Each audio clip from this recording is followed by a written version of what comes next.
A paz, Senhor.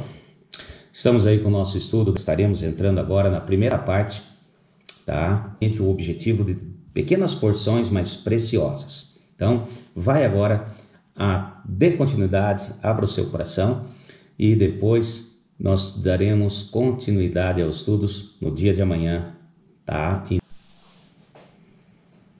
A paz do Senhor, meus irmãos. Amém, na bênção. Que bom. Estamos aqui para mais um estudo, mais um devocional diário. Vai aí a porção do maná para o nosso dia de hoje.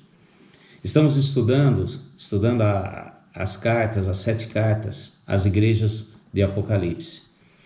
E como eu disse lá no começo, no início, é um contexto histórico e também há o contexto profético para o caminhar da igreja.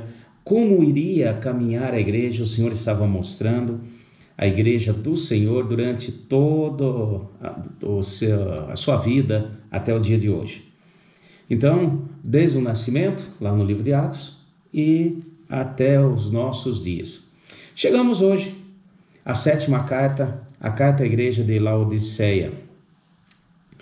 Então, como estou fazendo aquela visão como se fosse um telescópio, o telescópio é aquilo que mostra algo que está muito distante, seria o período de 1900, o último período agora, de 1900 até nossos dias atuais. Podemos dizer que a era da igreja apóstata. Essa carta aqui, a última carta, é a mais triste das cartas. Por quê, pastor? Pois Cristo está do lado de fora da igreja e não tem nada de bom a dizer, a não ser algo que muito interessante, um apelo muito comovente de Cristo: se abrir, entrarei.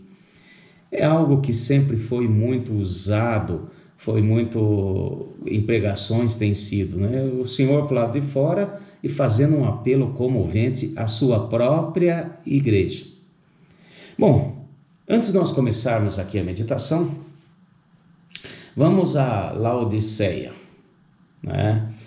Laodiceia, das 7 cidades que consta aqui essas cartas a essas igrejas, podemos dizer que ela era a mais rica, mais estável e mais rica, tá certo? Por exemplo, no ano 61 depois de Cristo, essa cidade foi arrasada por um grande terremoto e recusou o auxílio de Roma, de tão rica e independente que era. A capital, Roma, quis ajudar na reconstrução. Eles falaram: não precisa não, pode deixar. Nós temos o suficiente para reconstruir a nossa cidade. E assim realmente fizeram.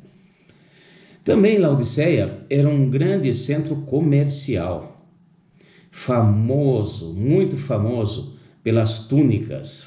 Elas faziam umas túnicas chamadas trimita, umas túnicas feitas de lã preta, que eram das ovelhas da região. Tinha uma característica das ovelhas daquela região, de uma cor escura. Então faziam aquelas túnicas muito bonitas, muito trabalhadas. Então era um grande centro comercial de trimita, dessas túnicas. Também nós vemos que ali na região havia um local chamado Hierápolis. Hierápolis era um local onde tinha águas quentes, porém não eram águas quentes, eram águas mornas e com mau gosto, como até hoje pode-se visitar e ver. Não sabemos ao certo o que deve ter ali, mas tem alguns minerais que tornam a água com mau gosto. Se você tomar, alguns tomam, que dizem ser bom para a saúde, mas se tomar demais, causa náuseas. E essas mesmas fontes termais aí, tem um morro, um local, que tem um pó frígio branco, chamado colurium. E esse pó, eles descobriram, na época, que misturado a um óleo, tornava-se um unguento muito bom para os olhos. Então esse pó colurium era ali fabricado, feito, as pessoas iam atrás, vendiam isso, que veio para nós o nome colírio. Então, eles exportavam até esse colurium. Então, essa é mais ou menos a característica, uma visão geral da igreja de Laodiceia. Então, vamos agora para a carta, para entender aqui a mensagem do Senhor para essa igreja desse período histórica, porém também uma palavra para as nossas vidas, como em tudo, serve para entendermos aquilo que temos no nosso caminhar. Então, carta à igreja de Laodiceia, está aqui no capítulo 3 do livro de Apocalipse. Vamos começar com o verso 14. Vamos aí junto comigo. Ao anjo da igreja de Laodiceia escreve: isso diz o Amém, a testemunha fiel e verdadeira, o princípio da criação de Deus. Então, aqui a apresentação de Cristo. Como em todas as cartas, ele sempre vem e se apresenta. Como em todas as cartas, ele mostra quem está escrevendo, quem está falando aquela igreja. E eu quero pegar aqui um ponto com o começo, o Amém. Essa palavra nos chega diretamente do hebraico, essa palavra Amém.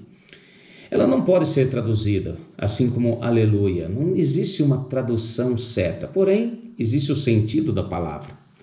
Então, Amém quer dizer o seguinte: é uma expressão que remete a uma concordância final. Como dizem, pode ser colocado assim seja. A hora que eu falo Amém, eu estou dizendo, não, beleza, estou concordando, não há mais nada a se discutir ou falar. Então, veja bem que Cristo já começa a sua carta já com a expressão que seria uma expressão final de encerramento, uma expressão de que, olha, está tudo de acordo com o que foi planejado, dito e falado. E também ele diz aqui, o princípio da criação, no finalzinho desse versículo.